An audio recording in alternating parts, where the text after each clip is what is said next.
Jeffco Patriot Radio. Hey, Jefferson County, this is Vivek Malik, State Treasurer, and you are listening to Jeffco Patriot Radio on 101.9 NewsTalk STL. Now back to Billy and Tim. Good afternoon. This is Chris Arps, co-host of the Tim Jones and Chris Arps Show. And obviously you can see I am not Tim Jones. My partner is in the swamp. So I have the distinct honor of filling in on Jeffco Patriot Radio today with the Honorable Billy Crow. How are you, my friend? I'm doing great, and I'm excited to have you on. As we've said, you are an honorary citizen of Jefferson County until you finally pull the trigger and move the rest of the way in. I think I am ready to move out to Jefferson County. It's my wife that I've got to convince that she wants to pull the trigger and go ahead and do that. But I'm ready. I already feel like an honorary Jefferson County. I've got a lot of friends out there, and Jefferson County is God's country. It's very beautiful out there. I really didn't realize how beautiful it was, so my wife did a Senate campaign out there, and I got to travel all throughout Jefferson County, and I just love it. It's beautiful. It is. It's a great place to live. It's a great place to raise a family. That's why I'm third generation out there, and we stay there, right? Yeah. So, hey, exciting time. We got a great show coming up today. This is our 1-year anniversary show. Yeah, time flies, right? And so to honor that, we're gonna have a couple special things. Obviously, we've got our honorary Jefferson County member here, but in the first segment, we're going to be talking about the council meeting, the first one of the year we had, because I am on the Jefferson County Council. It really set the tone for the year we're going to have on the council. We're going to be talking to Jeff Allen, and he is the president of programming here at NewsTalk STL. The boss. We're going to talk to him about what a conservative media looks like, what the future of conservative media looks like, and in our third and last segment, we are going to talk about what 2026 is going to look like for Jeffco Patriot Radio. It's going to be a very, very exciting year for us here at the show. We got a lot of big things planned. But before we get into any of that, Chris, tell us a little bit about yourself. Introduce yourself to your soon-to-be neighbors in Jefferson County. All right. Well, my name is Chris Arps, and as I said, you can hear me every weekday afternoon from 4 to 6 with my co-host, Speaker Tim Jones. I am not a person who ever thought that he would be in radio. I started off as a political consultant, but before that, I was an aide to Senator Jim Talent. I worked for former State Representative Sherman Parker out in St. Charles County, who unfortunately is no longer with us. He died of a brain aneurysm at 37 in 2008. And after I left the Senate office, I decided to kind of put out my shingle and become a political consultant. And so that's what me and my wife have been doing for the last 14 or 15 years. But I just fell in basically into the radio business when Jeff was the program manager at the other Soros-owned conservative station. I used to do a regular segment on the morning show, and just after one segment, he asked me, hey, Jeff is looking to have someone fill in for me when I'm out. Would that be something you'd be interested in? And I was too scared to say no. And I said, definitely I'd do that. And as they say, the rest is history. And I have a radio show, which is insane. That is insane, yeah. So have you been at News Talk since the beginning? Since the beginning, yes. You and Tim Jones on that 4 o'clock time slot? Yes. I remember when Jeff called me in the summer of 2021, and he said, hey, there's something I want to talk to you about. And I'm like, yeah, sure.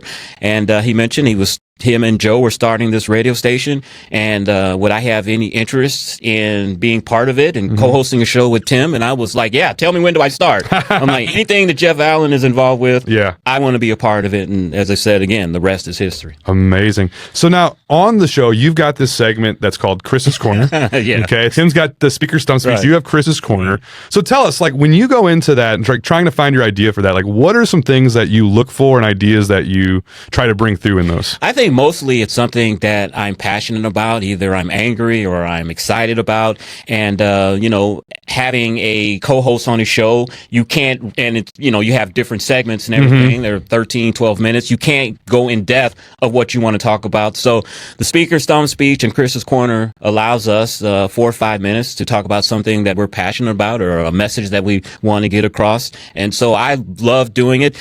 Sometimes they're funny. Sometimes I kind of take shots at the politicians. Sometimes I talk about something that's not even political at all. So it all depends. I have no idea what Chris's Corner is going to be until literally about an hour before the show. It's not something that I really plan. Gotcha. But there's so many things to talk about. Oh my goodness, all the time. I don't know what I want to talk about. Now, real quick before we get into the county council meeting, you're starting to dabble in TV, I hear. Yeah. I started in 2021 doing Newsmax, and that was through Project 21. I am what they call an ambassador for them. And what they do is they help Black conservatives get on talk radio. Yeah. I've done talk radio all over the country talking about different subjects. We write articles for them, and that gets us on these radio shows to talk about that. And so Newsmax was starting a brand new morning show. And they asked me would I mind being on that? It's something I wanted to do, and I said sure, why not? And I did that probably for about 3 or 4 years, every single Thursday doing that show. I didn't do it regularly because they wanted someone that was in the New York area that could come to the studio. So being in St. Louis, that was something that I could not do. Yeah, probably wouldn't want to do either. Exactly. But do Newsmax probably every other week, some of the Saturday and Sunday shows, and it's something that I really, really enjoy. And I tell you, I'm so glad that Zoom and new technologies come out because I do it in my basement. I have a green screen behind me, so it looks like I have the city of St. Louis landscape behind me, but I'm actually down in my basement, and I'm glad for this new technology because if it wasn't for that, I'd have to get up at 4 o'clock in the morning and drive downtown or to some studio to do it. All I've got to do is get out of bed, put on a shirt and tie and a jacket, still have my pajama bottoms on, and I can do the show right from my home, so I love it. Well, I tell you what, as soon as you cross the Merrimack and get permanently in Jefferson County, we'll have to make sure your Newsmax background is something from Jefferson County. Right? To do that. What is the Covered Bridge or the Arnold Water Tower? Yeah, I think that'd be fantastic. Fantastic. Represent my new digs. That's right. That's right. Well, hey, speaking of your soon-to-be new county, as I said, I'm one of the county council members in Jefferson County, and we had our first meeting of the year, and boy, was it a doozy. We had a lot of controversial topics. The first one, of course, would be who got to be the chair. I didn't get that vote, and I didn't get the vice chair vote, but I tried. Well, it was 4-3. Okay. So, one more. I got one more person to work on for next year. You know what I'm saying?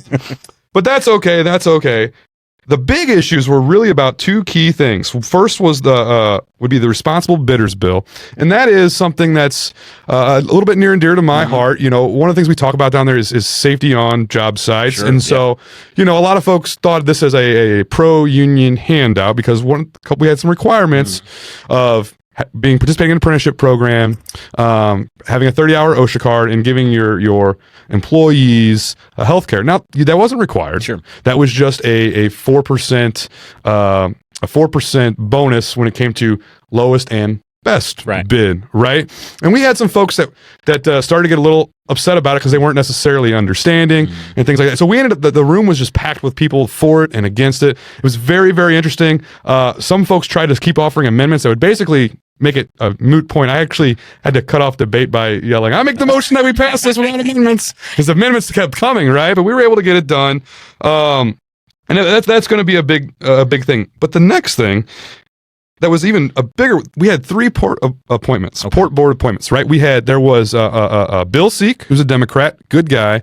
There was Dave Crump, who's a Republican, another good guy. But the big one that everybody was very concerned about is a friend of ours, Derek Good. Oh, I love Derek Good. Yeah, well, there were some folks there that made some really slanderous allegations towards him, and honestly, we can talk about policy all day. I love debating policy, but this, like most local things, is all about personality. Always is. And when you have a state rep, not a state rep, a state rep candidate, she comes down there and she says, I've got this whole dossier of all these things that prove how nefarious these guys are and they're squandering money.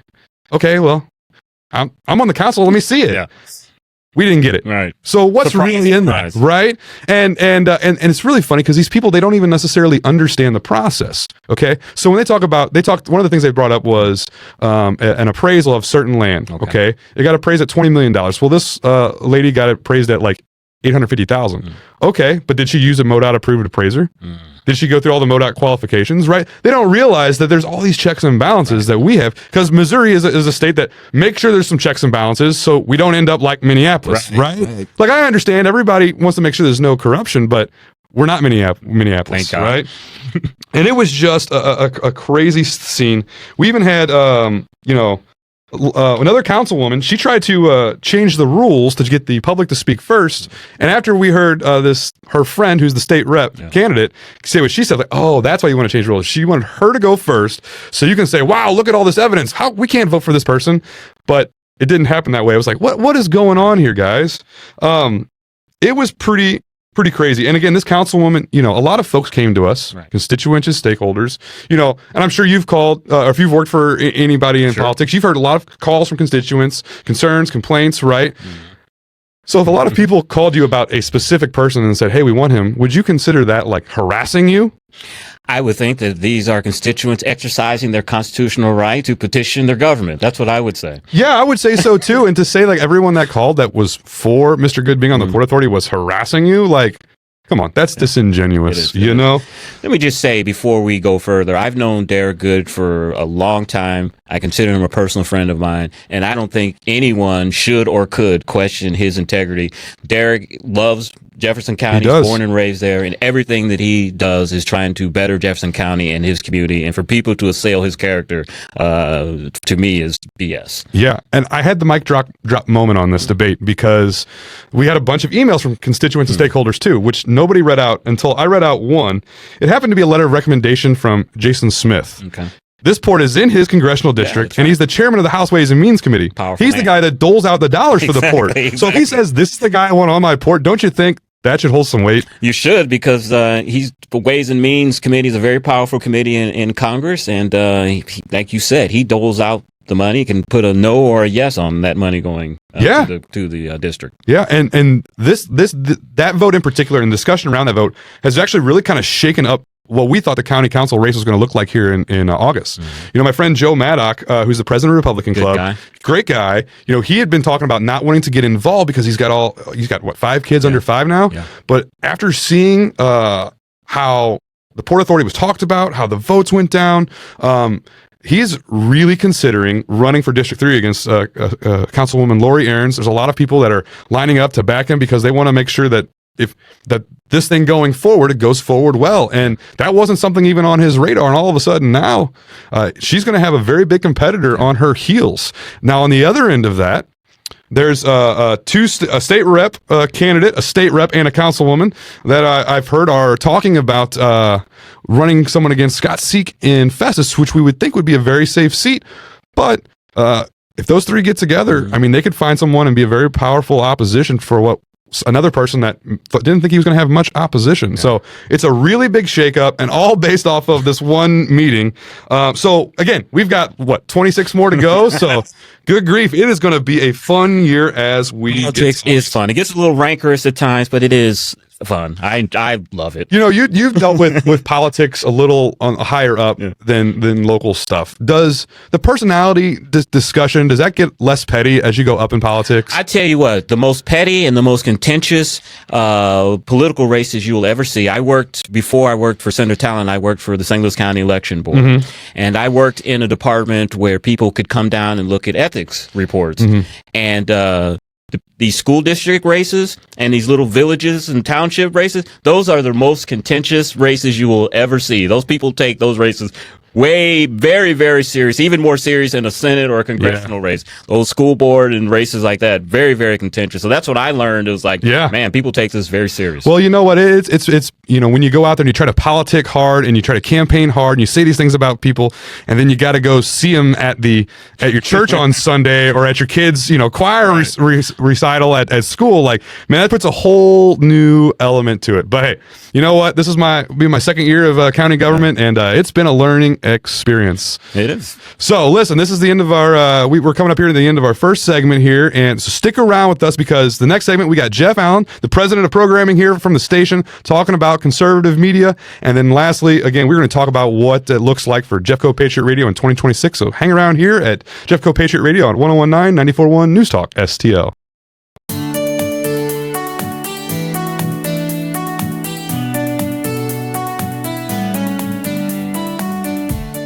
Host of the Tim Jones and Chris Arps show. Honored to fill in for my co-partner Tim Jones today with Billy Crow. How are you, my friend? Hanging in there, man. It's been a fun day so far. And, I have to admit, I'm a little nervous here because our next guest is actually the boss. The boss. So I guess we'll bring him in. Hey, yeah. Well, we have here today Jeff Allen, and Jeff is the president of programming here at NewsTalk STL. So he's the guy who says you get on the air and you don't get on the air. He makes the cuts. The boss. Don't blame that on me. So, Jeff, welcome to the show. Your first time on Jeffco Patriot Radio. tell the audience a little bit about yourself. Well, I find myself in this situation after about 40 years in radio. Been doing this a long time, the first 20 years in music radio, and then stumbled in quite by accident. Talk radio, conservative talk radio after that, and have been doing this since 2000. So 25 years been doing conservative talk radio? Right. So that wasn't obviously always at NewsTalk, and you are one of the founders of NewsTalk. So tell us a little bit about that journey. The NewsTalk journey? Well, to getting to NewsTalk. To getting to, I was working for Emmis, which is no longer in radio, unfortunately for all of us. But anyway, was working for Emmis, programming a couple stations, KSHE, K-Hits, 97.1, Kicks, The Point. We're all, I still have together. A Kicks 106 bumper. It's me. Yes. It's me. And my very first concert, Garth Brooks. Oh, my God. The Keel Center then. Wow. That is a long time ago. Yeah. It's a long time ago. Well, I was doing that, and then in 2000, we bought 97.1, which was a rock station, and just coincidentally, so was KSHE, which happened to be in the building. So when we bought it, they came to us programmers and said, I don't care what it's going to be, but it ain't going to be rock. So we had to shut it off. We decided it was going to be talk, and there were 3 of us programmers, and I'm not the one that stepped up. I'm the one that didn't step. The other 2 stepped back. So I found myself programming a talk station, which was for the first couple years, we didn't know what we were doing. We were just making it up. We were one of 5 stations in the country that was doing talk on FM.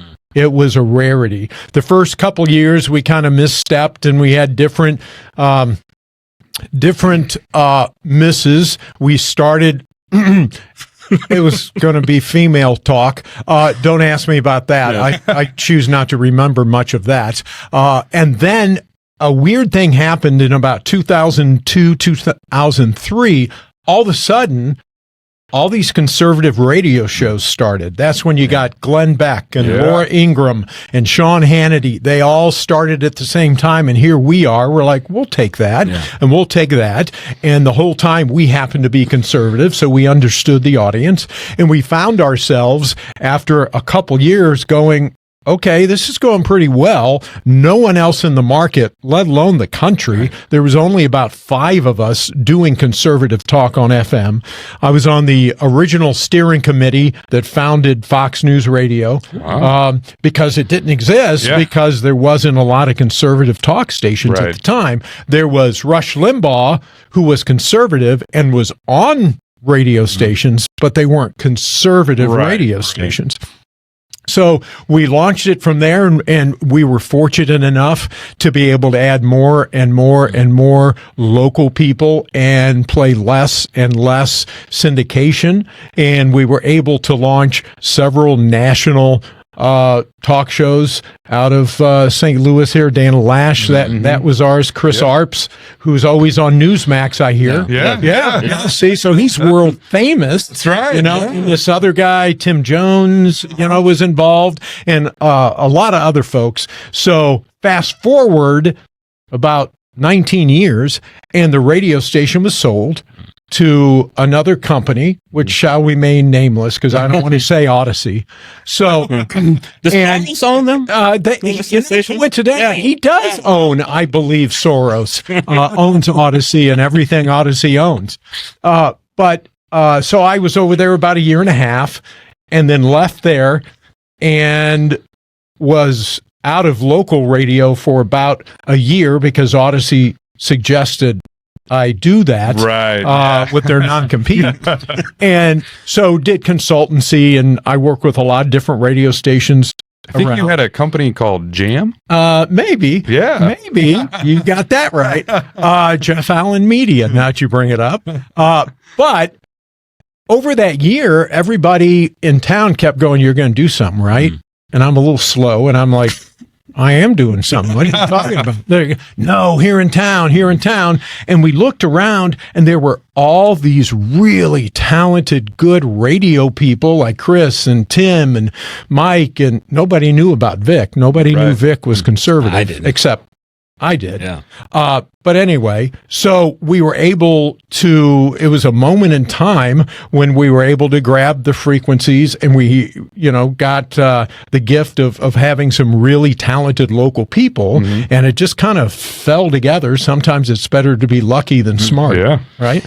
And we've been doing this going on 5 years this July, and we're doing something that the industry still to this day says, you can't do that. That's not going to work. You can't go against the iHearts and the Odysseys and the Hubbards and, name, all the big corporate guys.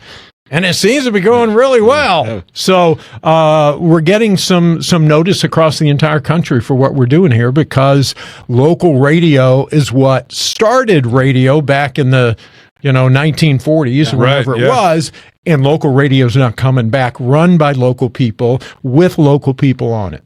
Jeff, I'm not just saying this to try to stroke your ego because you're the boss, but you are the godfather of FM conservative talk radio.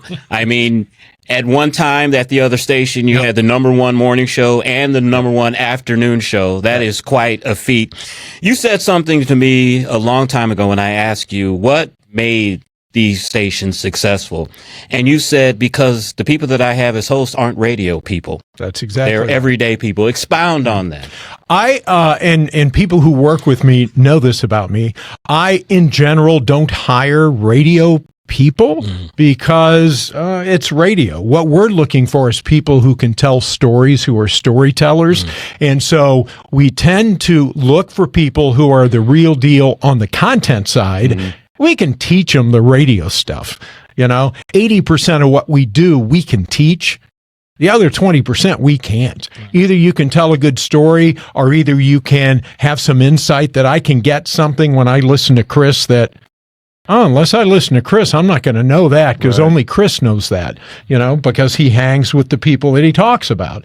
And that's very different than having radio people on, hiring a radio guy and go, I want you to be a conservative talk host. Right. Well, we hire people that can produce the content genuinely and then teach them the radio stuff.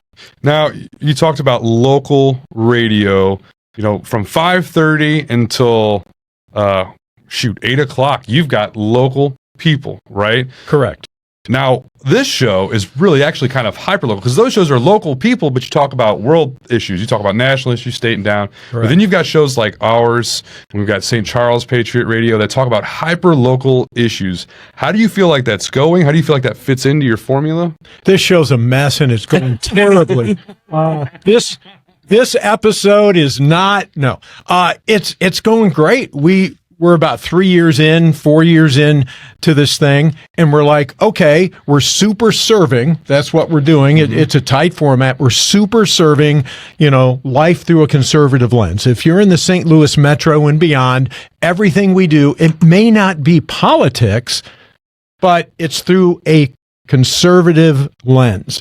And so we thought, how do we go even better? Well, let's look at the biggest counties, which all of the counties have their own little dynamic. It's like all the counties make one big happy family in the St. Louis metro, right? It's like a family reunion, but this uncle is a little bit different than this weird aunt over here. And then there's this guy who swoops in and causes trouble. Right. Well, we're looking at all that and we're like, all right, well, let's find the counties that have great stories going on and great growth, and try to find the people that are driving decisions and content and making a difference. And that's how we came up with the concept. And then Dwayne, who's the executive producer of this show, has been great in building a brand with, all right, this is Patriot Radio. It's life through a conservative lens, but it's all about Jeff County, you know, and that's local radio at its best, and it was not and is not, other than here, as far as I know, being done. And that, zeroed in podcast, radio show, social media. I don't know that that's being done anywhere else in the country. Jeff, you are a student of media and new media. We get your emails telling us about how the media has changed and podcasting and all of that. Yep. YouTube now gets more viewers than network TV. That's where people are going for their views. Yep. Just this morning, I was watching Randy Carricker's podcast, and he had Rennie Knott on his show, who Rennie Knott now has his own podcast. Yep. And that seems to be the direction that a lot of these folks are going. Talk about how new media has just changed just the radio business, broadcasting in general. Well, there's actually two lanes to answer that question. One is how we are regulated. Let me get my soapbox out and stand on it. I was just complaining. We are still regulated by the FCC, which is fine, with the rules that they put in place 100 years ago, 1955. And we still have those rules, and that's great, serving the public interest, and they're very happy to tell us what that means. Right. Where all the new media, all the streaming media, they don't have any of those restrictions. They don't have to serve the public good. Right. We have to do X amount of hours of public service every single week. And, there's a lot of stuff we have to do to be public airwaves that they don't. So that's the legislative thing that we got to get figured out. Right. The other way is how people are consuming audio. Yeah. And video, but more notably audio. When I started this back in the 1800s, people listened when we told them to listen. If you wanted to listen to Tim and Chris, you listen 4 to 6 Monday through Friday. Well, now the audience says, I'll listen whenever I want to listen. So that time shifting really changed the paradigm of how we treat live radio and how we treat consumption of that content, because now we have 7, 8, 9, 10 places to put that content. So we no longer consider ourselves a radio station. We consider ourselves a content company and a content industry, and we just happen to put it out on the big tower to a lot of people, but also to the podcast to one person, and they can listen whenever they want. So it has been a game changer because of those two dynamics. So you've been in the game for a long time. Careful now. I know, right? We were talking about a concert that you helped orchestrate back when I was in 4th grade. So that was hurtful. It was really hurtful. What do you see? Hey, you still have got more hair than I do. So, and we more than that. For what it is, right? All right. So listen, where do you see the face of conservative media heading in the next 5 years? Wow, that's a big question. I hope we have settle in. I have a lot to talk. No, we're kind of at a crossroads because we have broadcast and we have streaming and all of that we just talked about, and the coming together. Right now, broadcast still has the upper hand because we have the expertise, we have the heritage, and quite honestly, we have better talent every day, and we're pretty good at. Chris's eyes are going to roll in his head when I say this, playing the hits. Right. In other words, I've heard that a few times. Yes, people only give you so much time. They don't have an hour and a half to listen to a long, protracted podcast on one topic. Some people do, but not many. Where broadcast is really good at covering a lot in the 20 or 25 or 30 minutes you're going to give us. And I don't see that changing. I see the dynamic of how we deliver content changing, and streaming and podcasting. Just our mobile app is huge. I would have told you a year ago that in 5 years it's here now. Man, it is moving fast. I do have to say this. I listen to my podcast at 1.5 speed so I can get more in. See, there's a pro tip right there. Listen to your podcast at 1.5 speed. There you go. All right. Well, Jeff, thanks for coming on the show today. And folks, thanks for having a happy birthday, by the way. 1 year. That's incredible. Yeah. Well, stick with us because next we're going to be talking about the future of Jeffco Patriot Radio in 2026. Hey, Jeffco, this is Jim Avery from Avery Injury Law. We're personal injury attorneys that specialize in car wrecks, dog bites, semi-truck crashes, or really anything that happens that's not your fault that results in an injury. At Avery Injury Law, you can trust us to help you when you have to fight with the insurance companies. Don't battle them alone. Choose your friend, Jim Avery from Avery Injury Law. I'm not afraid of insurance companies. Let me fight them for you. Contact us at 314-549-5600 or averyinjurylaw.com. Chris Arps once again filling in for my co-host Tim Jones from the Tim Jones and Chris Arps Show. We mentioned this earlier in the show. 1 year anniversary for Jeffco Patriot Radio. It's amazing that time has gone so quickly. It is. I feel like just yesterday I won my election, and Dwayne and I were sitting down talking about wouldn't it be nice to have a show just about Jefferson County, and then boom, here we are. This is our 53rd episode. 50? Wow. So it's 1 year mark, and it's been a wild ride. That's one a week. That's one a week. 52 weeks in a year, 53. Yeah. Yeah. That's the only way I can keep track of it. That's the only way I can keep track of it. And it has been an incredible year. Yeah. We've had a lot of ups and downs, starting with just pitching the idea to Jeff and Joe. And that was when we first met Phil and everybody. And Tim first sat down with us. And I was just incredible. The response we got when we're like, hey, this is our idea, this is what we're thinking, and just them going like, yes, we love it, we want more of it, let's do that, and them giving us a shot. One thing that Jeff stresses to us over and over and over: content. He wants us to do videos outside of the station on what we're doing. It doesn't necessarily be political, but he stresses content. So you guys came to him with a great idea, and it creates content. So I could see why he was all over this. Yeah, and talking about that content, like, we did so much, like social media. We knew that we were going to have to like really build those platforms. And we've gone in a year from 0 followers on any of our platforms to over 3,000, almost 3,500 followers on our Facebook page. And again, these are all local people in Jefferson County. We are targeting local people because we're politics in their backyard. And we did some really cool things that really grew that. We had you involved with the Arnold Merrill debate. Oh yeah, I remember that. Yeah. And the incredible thing about that is everybody that we had talked to afterwards said that Bill Mortz, they felt like won that debate. Yeah. Well, he won the mayoral race. And if we look at the amount of people that voted in the mayoral race and the amount of people that were at the debate, 10% of the people that voted were at the debate.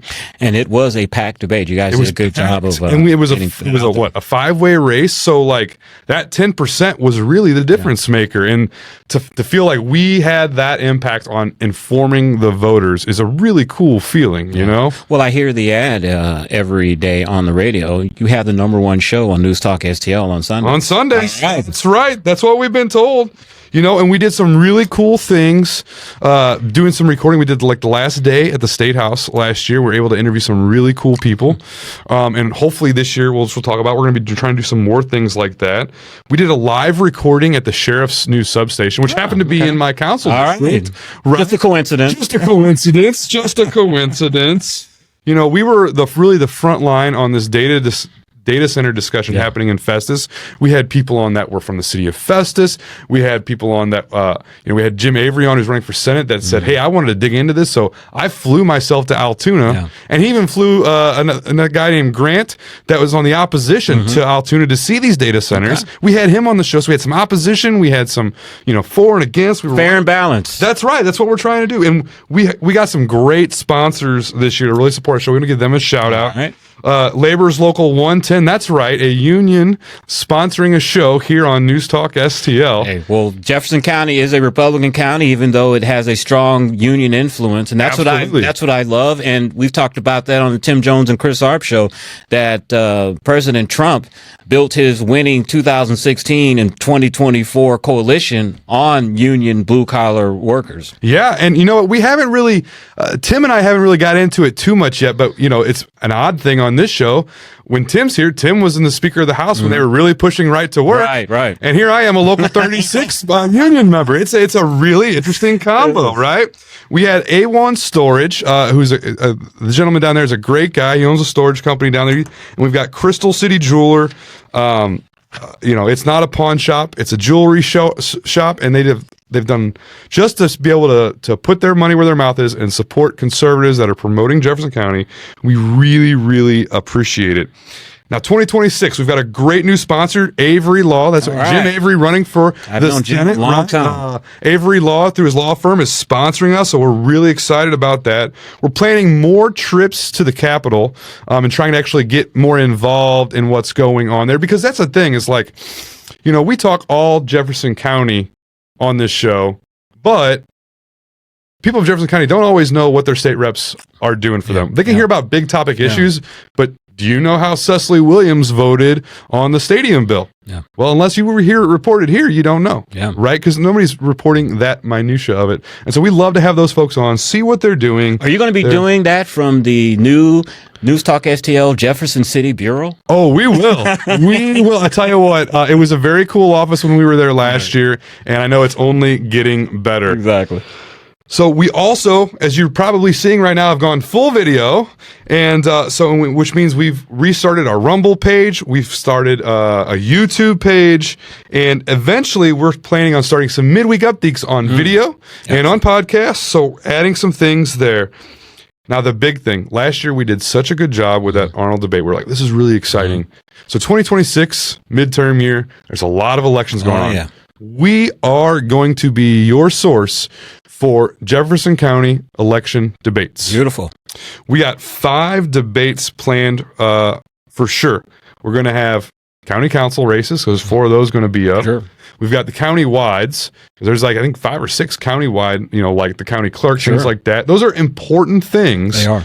Then we got the state reps. There's going to be a couple of those open seats, because one of the unfortunate things we had happen in 2025 was losing our good friend Ken Waller. Great guy. And that seat is going to be one that's going to be a real hot tomato. And I heard that's going to be a seat that Republicans may not hold. That was kind of a middle-of-the-road seat, or am I... Well, it can be. There's 2 things at play here. One of the Republicans happened to be on the Democratic Central Committee years ago, so it may go blue just in the Republican primary if we're not careful. Okay. But 2, it depends on who the Democrats run. Now, if they run Jessie Shepard like she traditionally runs, she's not electable. Okay. However, if they find someone that's a little more moderate, I think they could pull it off. I know, right? And it all just kind of depends on who they get to run and who runs our primary. We may be in for a fight there. I hope not, but because we've got a lot of other things that we could maybe help out with instead. Sure. But that is a potential there. So we got the state reps, and then we'll have the state Senate debate, which right now is looking like just Jim Avery and Renee Reuter, a one-on-one. And then the last but not least, the big one, county executive. Yes. Now, who we are partnering, we're going to have some partners with us, because we can't do it all ourselves. We're going to be partnering with the Jefferson County Republican Club, helping us fundraise and put it on, and then the newly minted Jefferson County Young Republican Club, right? We were there last week. That's right, because what young Republicans lack in funding, they make up for in legwork and manpower. Exactly. And I can't wait to get those young guys involved and see how it's going to go. And from what I've been told, the county executive and the state senate race, our plan is to have you and Tim there moderating again, because you guys did such a great job, and we'd love to have you guys back there for sure. Looking forward to hosting that debate, and of course the Valencia family did a great job of doing the technology for that. Yeah, what's the acrobatic families with the flying windows? Exactly. For the radio family, we got the streaming Valencias. Streaming Valencias. I like that. All right. They should coin that, streaming Valencias. I love it. Now, this year's going to be some exciting topics. We've talked to some folks from Jason Smith's office. We're going to try to get him on the show.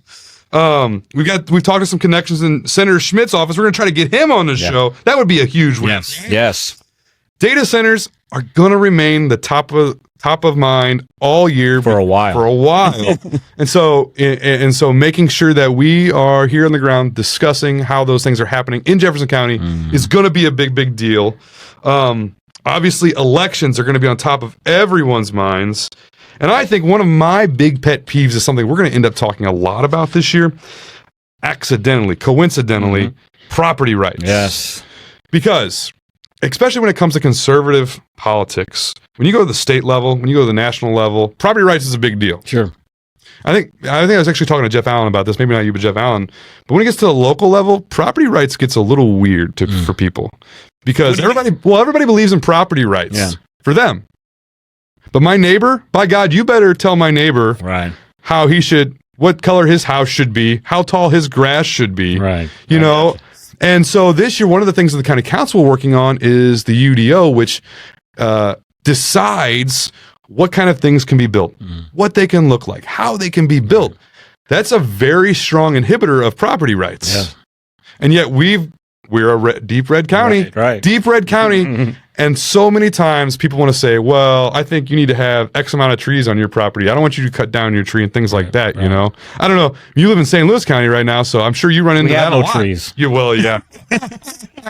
But just the property rights issue, right? Like neighbors complaining about neighbors, things like that, you know?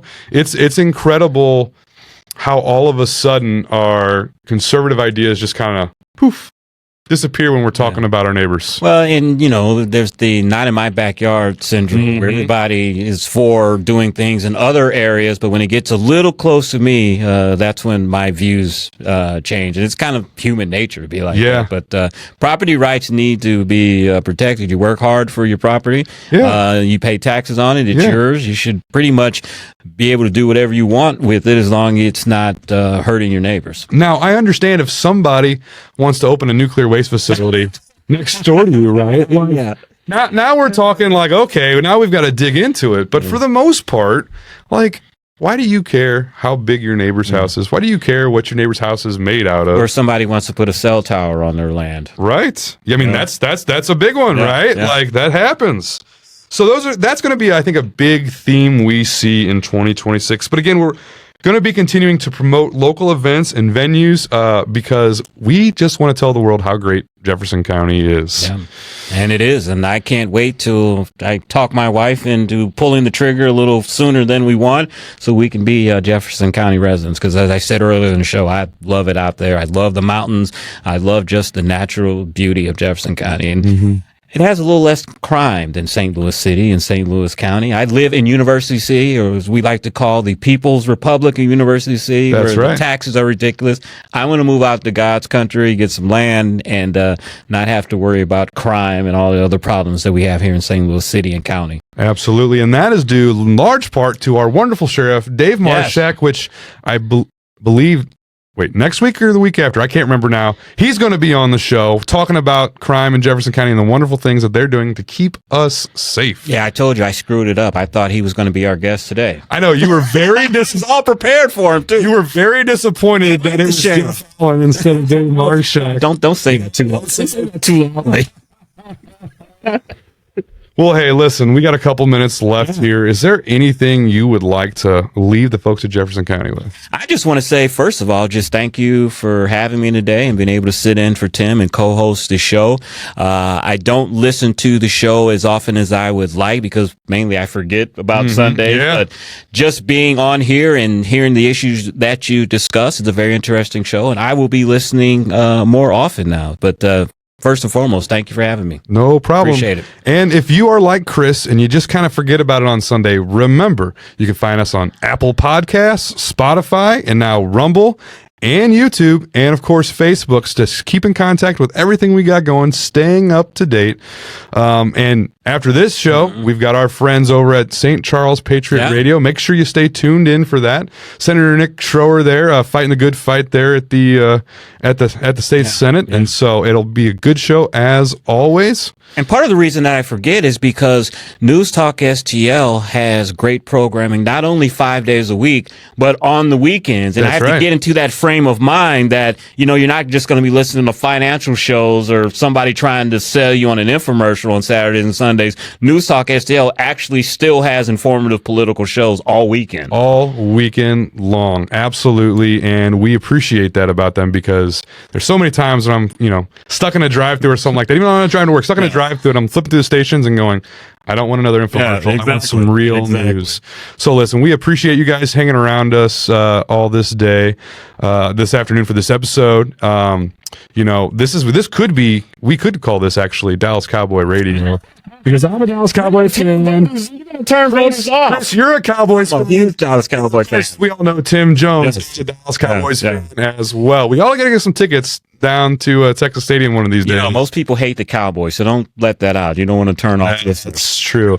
Well, hey, listen, I'm Councilman Billy Crow for Chris Arps. This has been Jeffco Patriot here on 101.9, 94.1 NewsTalk STL, and let's go Cowboys.